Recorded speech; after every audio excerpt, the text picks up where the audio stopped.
Well,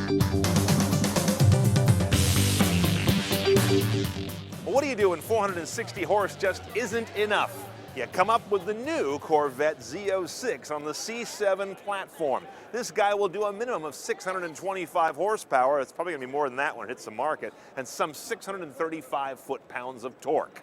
Now here's where all that prodigious power comes from. An all-new V8 they call the LT4. Next to its cousin, the LT1, no slouch either. They did a couple of things here I want to call out. First of all, dry sump design. There is no traditional oil pan down there, allowing it to have a shorter undercarriage. The oil is pumped in and out under pressure instead.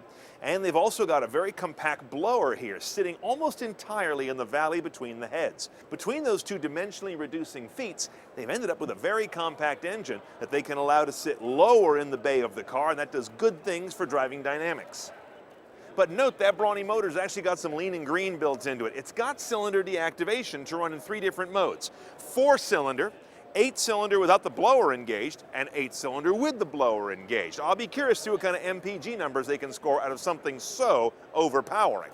Shipping that power out to the final destination is either a 7-speed manual or a brand new 8-speed automatic. Now before you groan, Chevy says they benchmarked Porsche's PDK dual clutch transmission and came out with quicker shifts, yet the smoother, more livable everyday drivability of a traditional hydraulic automatic. That I'm looking forward to trying.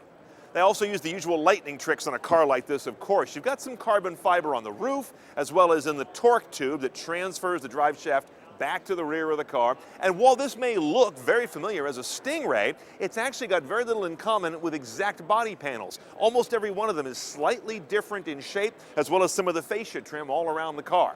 But perhaps the coolest tech actually came out just ahead of this car with something called the Performance Data Recorder. It grabs forward video and overlays it with a variety of selectable driving telemetry. It's the first time a car maker has built in what's traditionally been a specialty aftermarket toy.